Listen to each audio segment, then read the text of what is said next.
Saludos cordiales, estimados amigos. Estamos listos para nuestro segmento de entrevistas de este día, martes 7 de julio de 2020. Nuestro invitado para este segmento es un profesional de la provincia del Oro, con quien vamos a dialogar luego de un momento.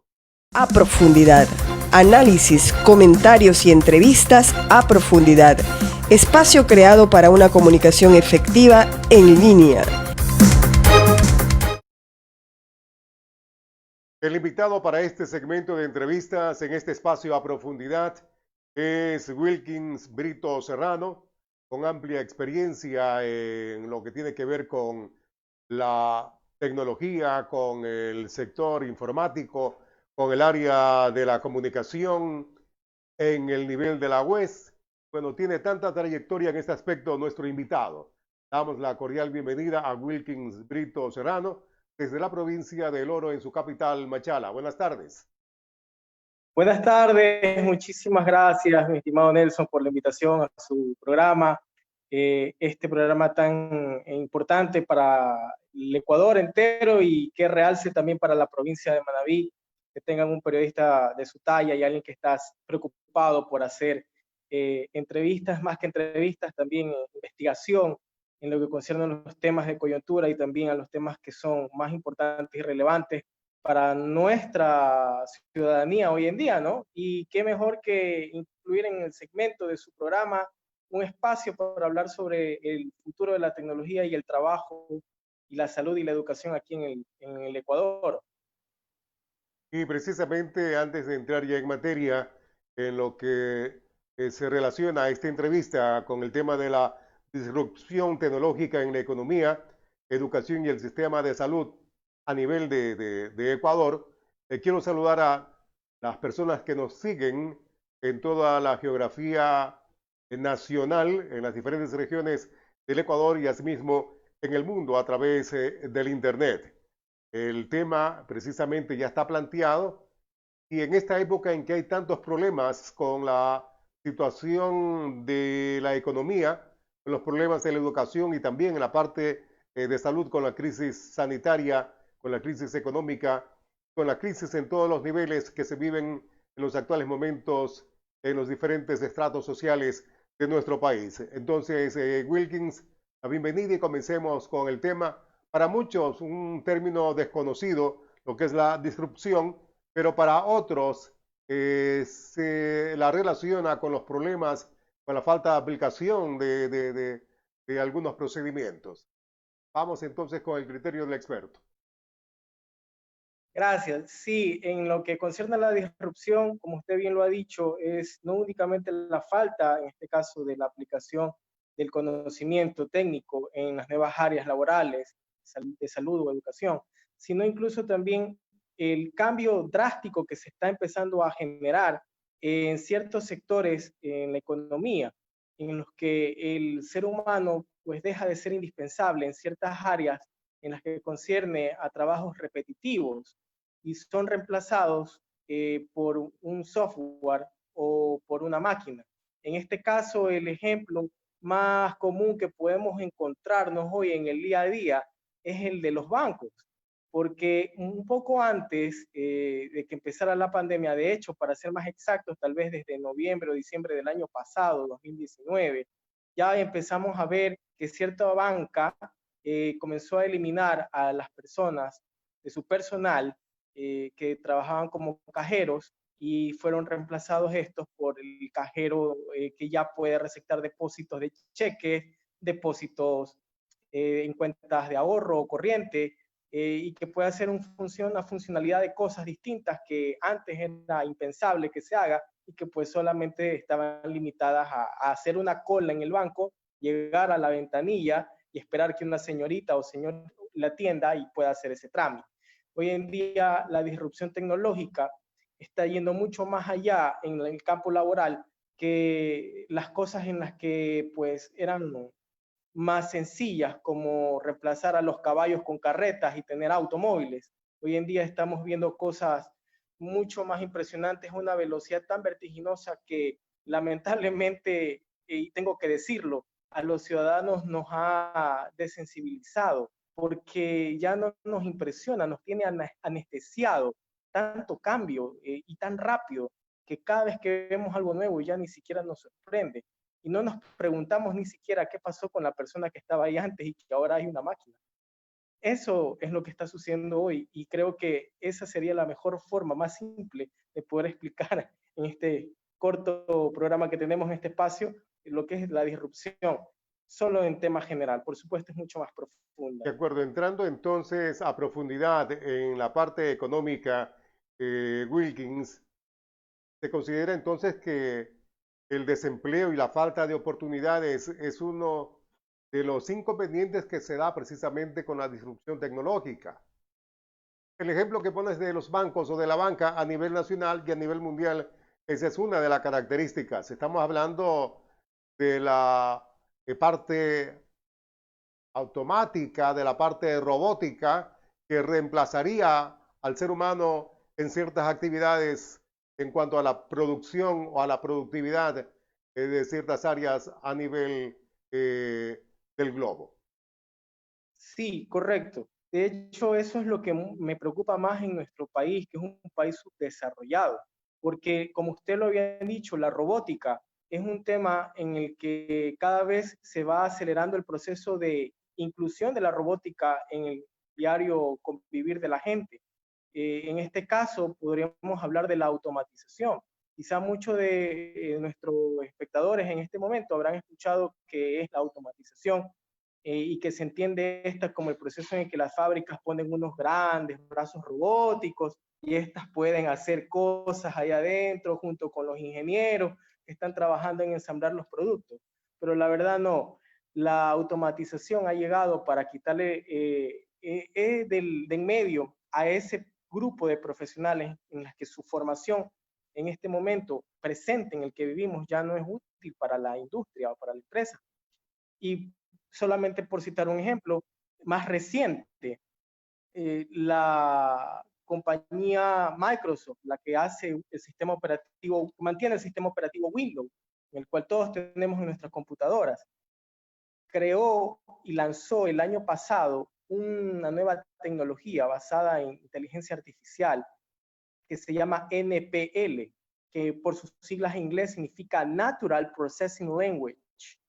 Esto quiere decir que esta tecnología va a reemplazar desde ya a los programadores, a gente que se está dedicando en los últimos años a programar como yo, porque normalmente un programador tiene que dedicarse un buen tiempo a estudiar un lenguaje determinado y luego ensayarlo, luego probar código con programas, luego incluir otros lenguajes para hacer programas más complejos.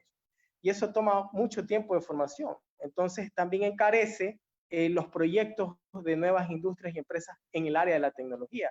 Y también incluso para ser accesibles. Digamos que usted quiere tener, en vez de únicamente una página de Facebook, quiere tener una página mucho más avanzada para su programa a profundidad y necesita de un programador. Entonces el programador, pues honestamente, como se dice de forma criolla, le va a sacar el ojo de la cara. Pero con esta tecnología que se llama NPL, usted le puede decir a la máquina, oye, prográmame por favor esta página que necesito con estas características y tú busca el lenguaje que necesites para hacerlo. Y lo hace inmediatamente, sin demora y mucho más rápido que cualquier ser humano. De hecho, el momento que Microsoft pudo estrenar el año pasado, me parece que fue en noviembre de 2019, esta tecnología despidió a todo su personal joven que se dedicaba a la programación y esos pues pasaron a ser nuevos desempleados al momento. Entonces la disrupción tecnológica es reemplazados por un software inteligente y eso es lo que me preocupa aquí en el Ecuador, recalco, porque yo tengo que señalar de la manera más fuerte y directa posible y responsabilizar en parte este atraso que nosotros estamos viviendo a la universidad ecuatoriana, porque la universidad ecuatoriana debería, así como la Universidad de Manabí, que creo que es la Universidad Técnica de Alfaro, si usted me corrige. Eloy Alfaro de Manabí, la Universidad Técnica de Manabí, en el caso de Manta y de Puerto Viejo. En particular San Gregorio, la Escuela Politécnica SPAN en Calceta, la Universidad Estatal del Sur en Jipijapa. Hablando de las instituciones de educación superior acá en la provincia de Manabí, mi estimado Wilkins. Sucede acá en la provincia del Oro también, porque solo tenemos una universidad, que es la Universidad Técnica de Machala, y una universidad privada más pequeña, que es la Metropolitana. Y aún así yo las culpo a todas las universidades en general, porque realmente no se han preocupado por sentar a los catedráticos, a los decanos, a los directores, y decir, bueno, si este es el futuro que nos espera, entonces tenemos que ir preparando un nuevo pensum, ir modernizando las carreras que ya tenemos y también ir preparando todo lo necesario para poder abrir nuevas carreras que a la gente le genere empleo. El futuro que se empieza a contar, se empieza a contar desde este presente, este año 2020, de aquí hasta los próximos 30 años, va a ser algo en lo que va a ser muy habitual que los profesionales que terminan una formación de 4 o 5 años tengan que volver de nuevo a la universidad a formarse en otra cosa, porque el cambio de la tecnología sigue siendo muy vertiginoso. Yo he pasado mis últimos 5 años escribiendo sobre este tema y sobre lo lábil y débil que es la ciudadanía ecuatoriana ante estos cambios. Y pues recién en este 2020, 5 años después, tengo una entrevista, gracias a usted y a su programa, en el cual puedo conversar de este tema con todo encanto, porque lo manejo muy bien. Para nosotros es un gusto, es una satisfacción contar en este espacio a profundidad con un experto en la programación, pues, un desarrollador en la parte tecnológica. Y para nosotros, reitero, Wilkins, es un gusto contar con su participación para que dé a conocer y exprese no solamente sus criterios en lo relacionado a la disrupción tecnológica, sino también aportar con sus conocimientos para quienes están enlazados con nosotros y siguen este espacio en línea para una comunicación efectiva. Antes de hablar de la academia, antes de referirnos al asunto de la educación en línea, quiero preguntarle hasta qué punto es negativo lo que se ha hecho en nuestro país con la aplicación del teletrabajo, considerando que hay falencias para manejar los sistemas informáticos de acuerdo a lo que se ha podido ocultar en territorio. Bien, quisiera responderle eso con algo curioso. Usted, cuando tiene que comunicarle a alguien algo importante a su personal, y digamos que usted es el rector de algún colegio, ¿cómo lo hace? ¿Por WhatsApp o por correo? Por WhatsApp o Por correo, de una WhatsApp de las... sí es algo, WhatsApp sí es algo poco personal, poco formal, ¿verdad? Y si es un comunicado en general, para Que todo utiliza el el correo. presente, se utiliza en el correo. Correo.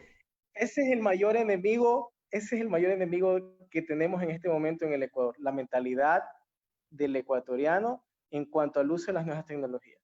Hace ya pocos meses se inauguró una nueva tecnología también que permite desaparecer el correo electrónico como medio de comunicación interna en una organización y usar otra cosa, que es precisamente el creador de esa tecnología, Microsoft.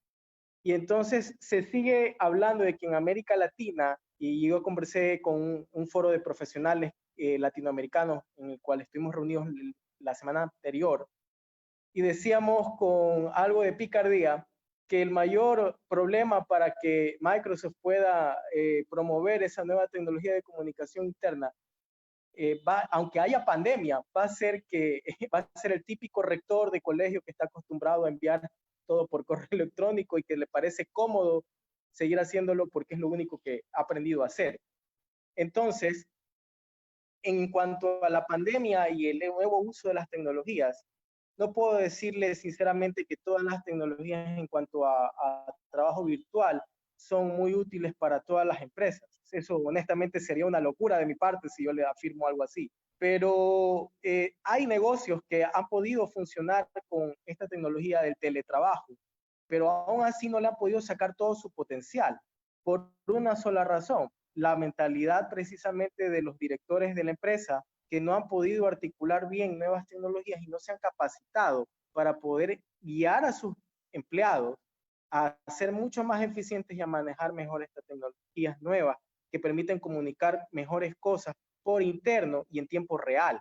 Entonces, generalmente cuando incluso enviamos un correo electrónico, nosotros estamos a la expectativa de que le haya llegado ese correo electrónico a esa otra persona. Y entonces usamos WhatsApp y decimos, oiga, señor o señorita, le envié un correo electrónico con 2 documentos adjuntos. Por favor, confírmeme si le llegó, si no, para volverle a enviar.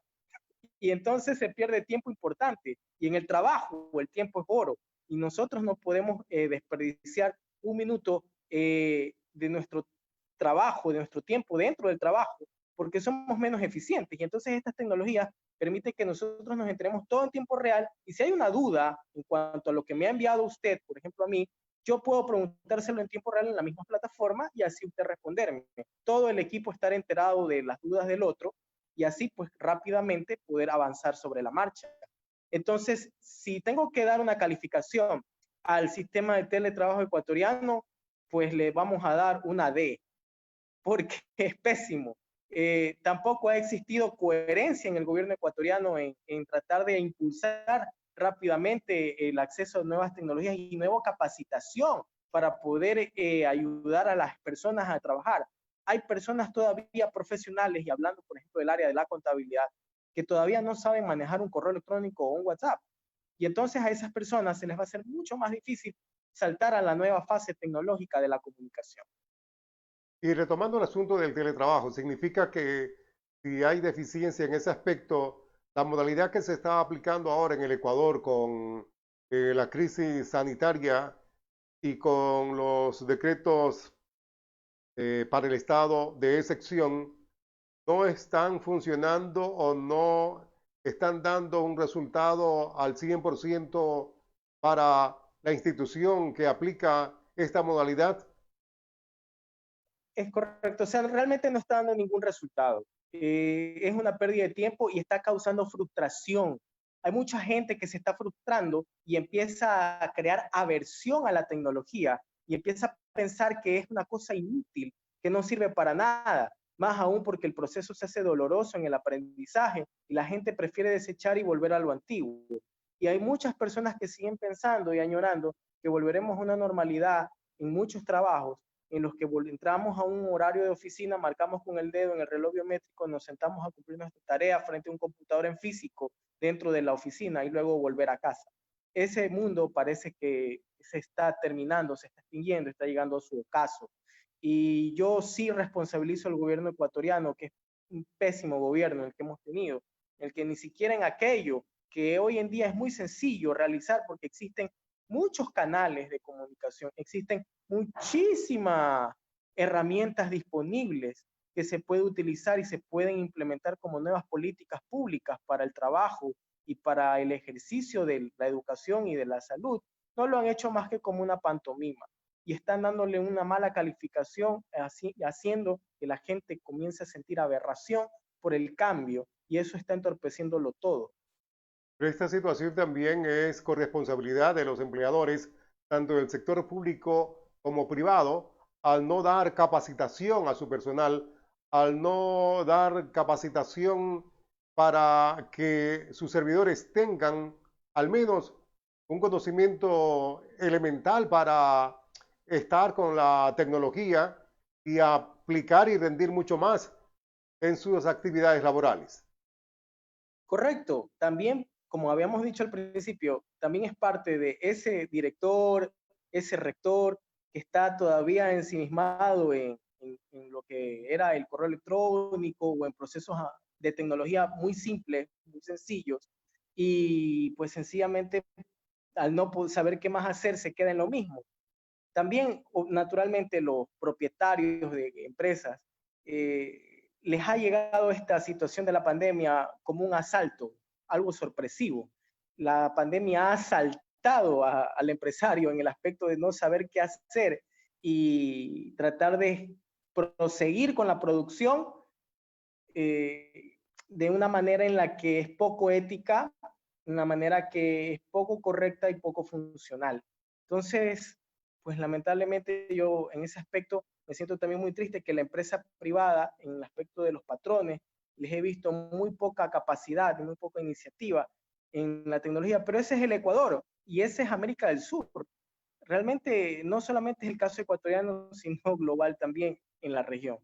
Hablando de la región, hablando de las provincias que generan mucho al Estado ecuatoriano, hablemos de la provincia del Oro, hablemos de la provincia de Manabí, hablemos de la costa, donde la producción se genera principalmente en el campo. No hay avances para la aplicación de la tecnología en la generación de las actividades del campo agropecuarias en términos generales, mi estimado Wilkins. Sí, y me alegra muchísimo que me haya preguntado eso. Justamente estaba pensando en cómo llegar a ese tema. Le explico. Hay un asunto que ha estado rondando muchísimo en las redes sociales desde que empezó la pandemia y es la tecnología 5G. La tecnología 5G, a la cual se ha visto más en las redes sociales como algo negativo, no es nada más que un Internet mucho más rápido. Entonces, cuando yo escucho a los políticos ahora que están en campaña hablar de que quieren volver la mirada al campo y quieren hacer que el campo sea más productivo y no nombran los grandes desafíos que tiene el Ecuador en tecnificar ese mismo campo, esa zona rural, tanto en Manabí, en la provincia de Santa Elena, en la provincia del Oro, en Esmeraldas y en toda la costa ecuatoriana. Pues a mí me parece solamente escuchar un discurso más, parte del populismo y la demagogia. Siento que no saben lo que hablan y siento que no entienden tampoco a la dimensión de lo gigante y de lo complejo que es eso, pero también muy necesario.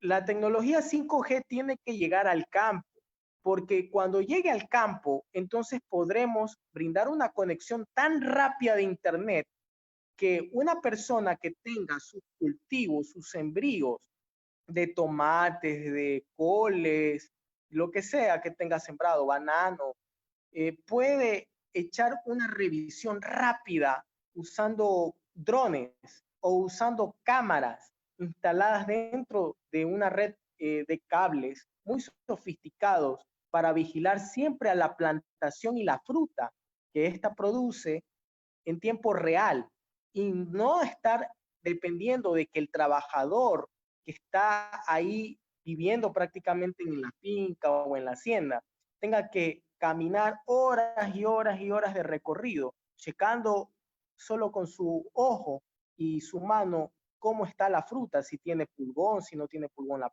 planta, si tiene esta plaga, si está bien regada, si no está regada. Y tener todo interconectado hace mucho más fácil la vigilancia de la producción y también el control de calidad de la fruta. Esto podría ayudar incluso que al momento de cosechar, hablemos del banano, pues podamos tener muchísimo menos rechazo, porque hay un mejor control de calidad en la producción al momento de que el bananero va a exportar su fruta al exterior. Entonces los beneficios son muchos. Lo mismo sucede con los ganaderos en la sierra que están produciendo leche. Pues hay tecnología 5G que se puede adaptar con ayuda de la robótica para poder darle sus cariñitos a las vacas y poder mantenerlas mucho mejor cuidadas, sin necesidad de que esté un empleado ahí parado todo el día. Y aún así ayudar a que la leche se produzca muy bien y que la vaca esté bien cuidada y que no se extravíe.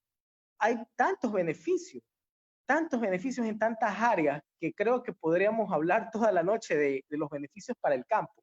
¿Cuál sería la apreciación suya, Wilkins, en este sentido?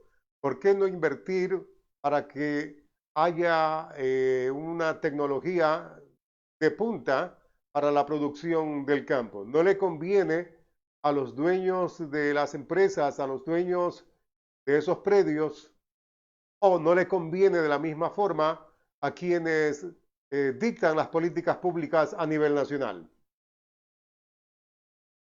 Bien, yo creo, mi percepción, yo creo es que a todos les conviene.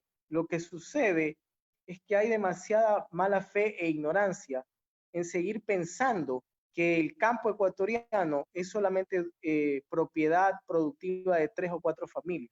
Pero le voy a ser sincero, el mercado, como yo siempre suelo decir a mis estudiantes, porque yo también soy profesor, siempre les suelo decir que el mercado muchas veces se puede convertir en un Dios cruel y a la vez justo, porque cuando una persona que tiene haciendas y no quiere entender que tiene que tecnificar su hacienda para crear una mejor producción y crear mejor bienestar incluso para la gente del campo, el mercado se encargará de hacer que la producción decaiga, que no pueda competir frente a otros países que sí producen en base ya a tecnología y han aumentado la producción, y eso sencillamente va a hacer que estas personas con el tiempo se vayan a la quiebra y pierdan sus tierras.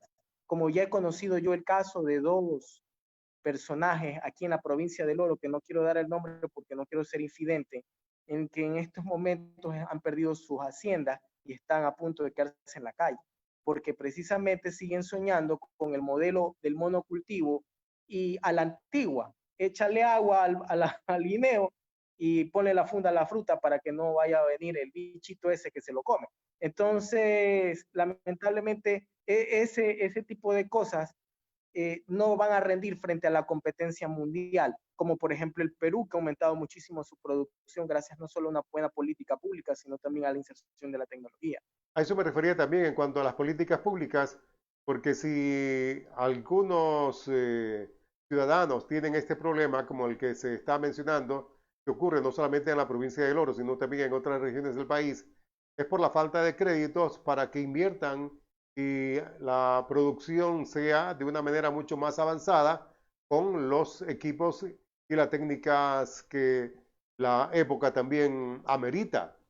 Porque si no hay los recursos, si no hay los créditos, si no hay las facilidades para que se invierta en el campo, mal puede haber producción favorable no solamente para los dueños de esos predios, sino también para la economía de la región a la cual pertenece ese tipo de predios o de producción. Yo quiero acotar algo ahí. Antes era impensable que países como Israel, llenos de desierto, pudieran sembrar. Y hoy en día se están convirtiendo en una potencia en lo que es sembrío. Lo mismo pasa con Alemania, que tiene estaciones muy heladas. Y Alemania hoy en día puede tener granjas inteligentes muy adecuadas que les permite producir, por ejemplo, tomates casi todo el año. Entonces, si nosotros no nos avispamos, como dice el dicho, y no exigimos que se implementen mejores tecnologías en el campo, entonces, pues lamentablemente el campo ecuatoriano se va a ver frente al mercado internacional en una mayor desventaja todavía. Y si ya hay desempleo y si ya hay pobreza, espere a que el campo quiebre. Va a ser terrible, un caos que la gente no se va a imaginar. Y cuando el campesino deja de producir, pues entonces ahí es cuando se siente el hambre de verdad. Porque si el pobre campesino deja de ganar y no entiende por qué, empieza a buscar culpables donde tal vez no los hay, o empieza a culparse a sí mismo, o empieza a culpar el cultivo, o empieza a tratar de migrar a la ciudad a ver si encuentra trabajo donde tampoco hay. Es un problema gigantesco, macro diría yo. Entonces tenemos que exigir eso, tenemos que cambiar eso. Estamos dialogando con Wilkins Brito Serrano, experto en programación web. Queremos saludar a nuestros seguidores de este espacio en línea para una comunicación efectiva.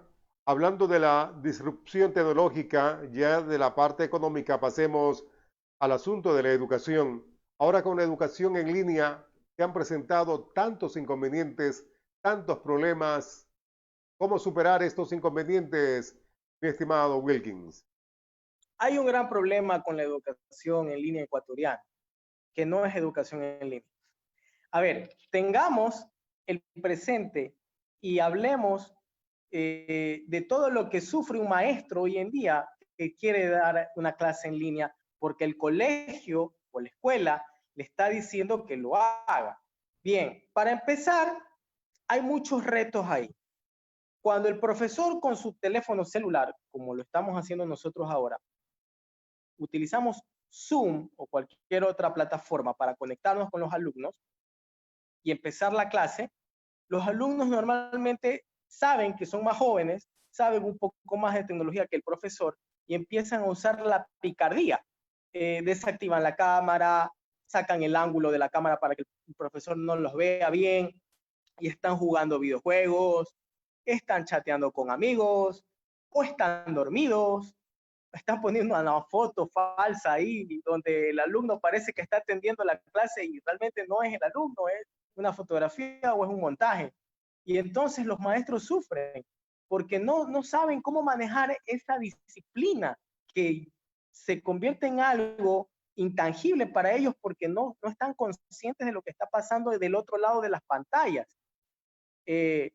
Encima de eso, tenemos el problema de que los alumnos, muchos de ellos no tienen el recurso tecnológico y realmente no se conectan. Y a veces el profesor cree que el alumno lo está haciendo de pícaro y no se quiere conectar porque no quiere estar en la clase. También tenemos el otro problema de la falta de acceso a Internet, como habíamos mencionado anteriormente, y que necesitamos más acceso a Internet. Y eso ya debería ser una exigencia del pueblo ecuatoriano para los nuevos candidatos que van a salir ahora como grandes salvadores de la paz. Entonces, lo primero que debemos hacer es obligar, y discúlpame que utilice este término, pero no hay de otra, obligar a las instituciones educativas privadas y públicas que se eduquen primero en qué es educación en línea. Educación en línea, qué plataformas utiliza.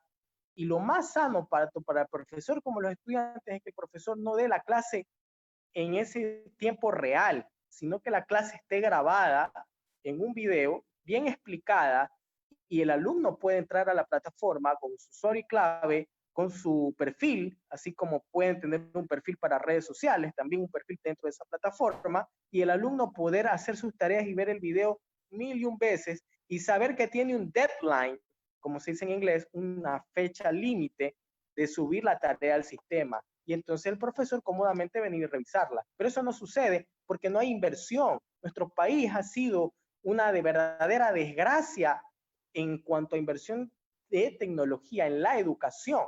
Y eso sí también es responsabilidad de los dueños de instituciones privadas, que si están compitiendo con el Estado por tener una mejor educación para captar a estudiantes, en ese caso, deberían haber invertido con tiempo en la educación online, porque es una educación que ya se viene promoviendo desde hace 15 o 20 años atrás. No es nuevo, no es nuevo. Y hoy hay muchas más herramientas para que ellos lo puedan hacer mejor.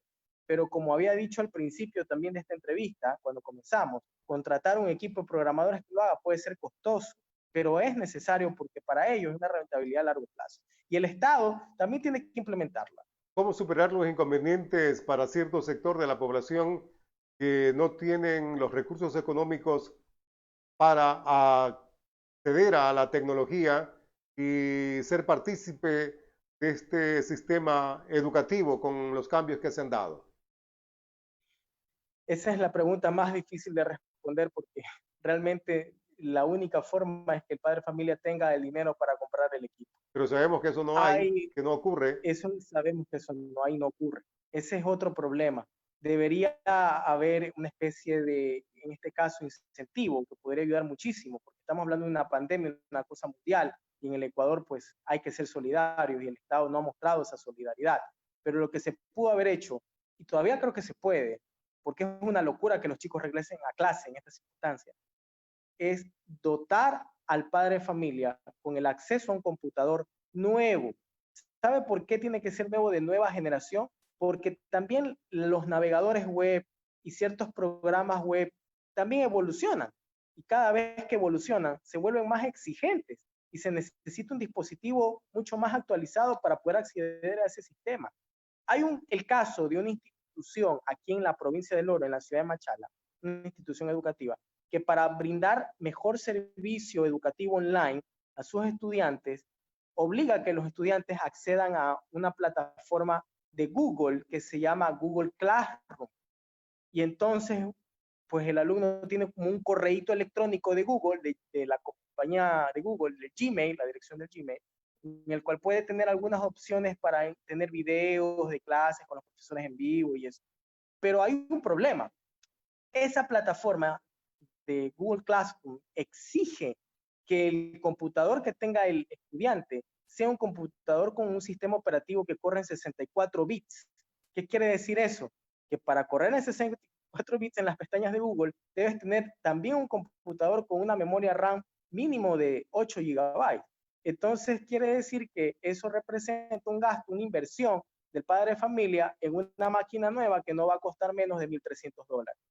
El Estado no lo ha hecho y no es suficiente lo que han hecho en los últimos tiempos quienes aparecen como servidores públicos, entre comillas, que han venido actuando como alcaldes, como autoridades de elección popular o designados por una autoridad o una función del Estado, entregar unas cuantas tablets para que los niños y adolescentes tengan una herramienta supuestamente para acceder a la educación en línea en el Ecuador.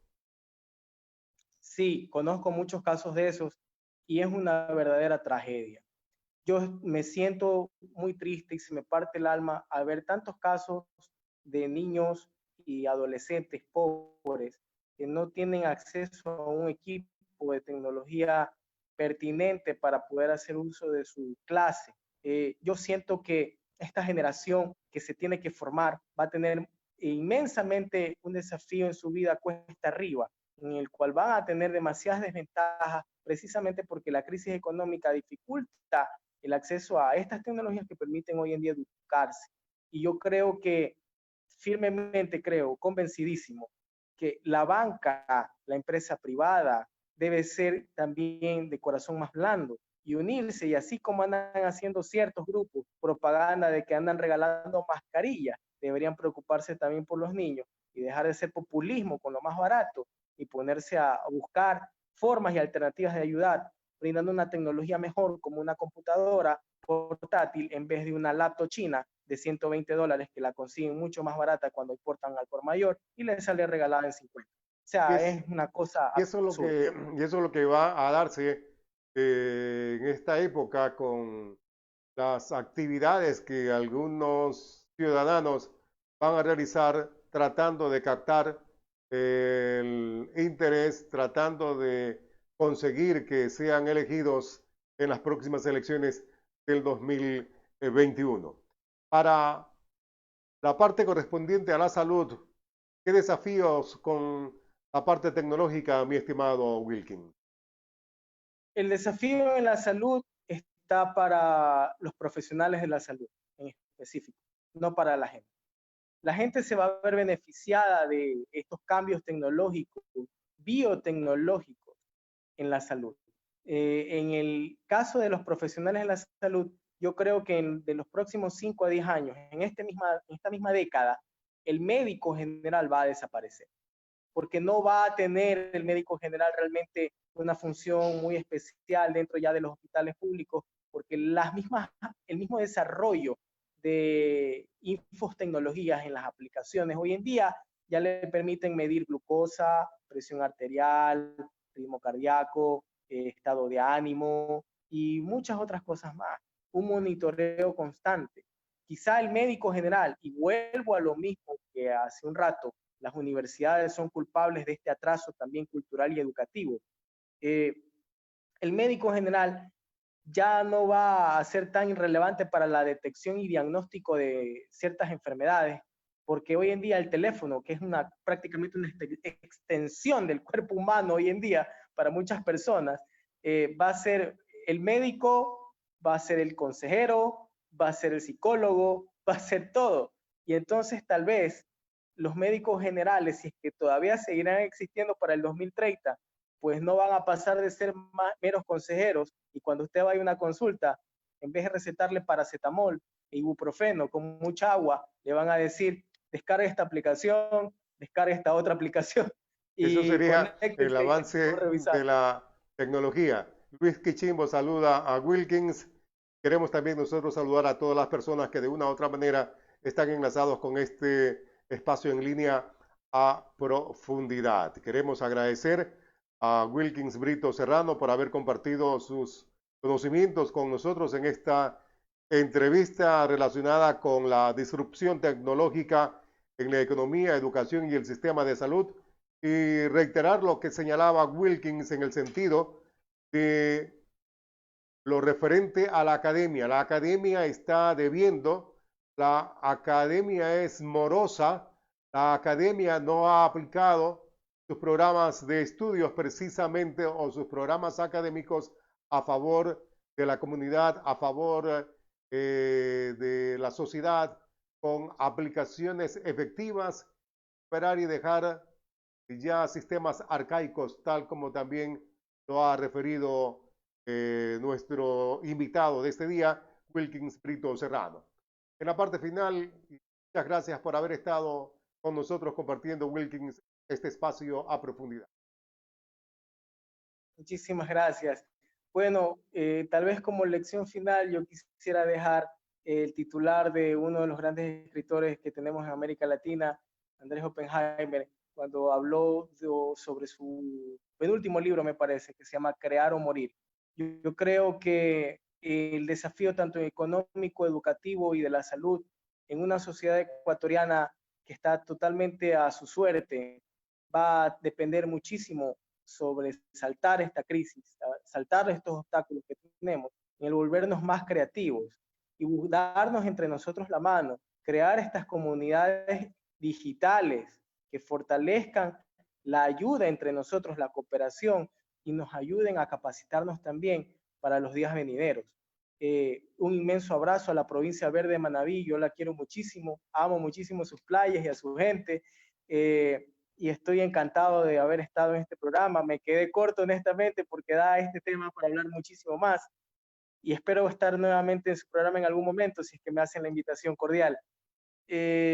Yo le deseo también a todos los que nos están viendo que por favor no se desanimen tampoco, hay esperanza, solo tenemos que ponernos de acuerdo, conversar y estar siempre unidos en un solo plan de trabajo. Yo estoy haciendo algunas propuestas, no soy candidato por si acaso, ni voy a hacerlo, pero algunas propuestas que puedan ayudarnos a nosotros a ser más fuertes frente a los candidatos que vienen y frente al futuro gobierno que vendrá. Un abrazo cariñoso desde Machala para el resto del Ecuador también. Gracias a Wilkins, y ser selectivos, saber escoger bien y creer en nosotros mismos. Por compartir, gracias, y por seguir también, gracias. Buenas noches. Muchas gracias. Buenas noches. Lo que ocurre en la región y en el país serán considerados próximamente sin condicionamiento.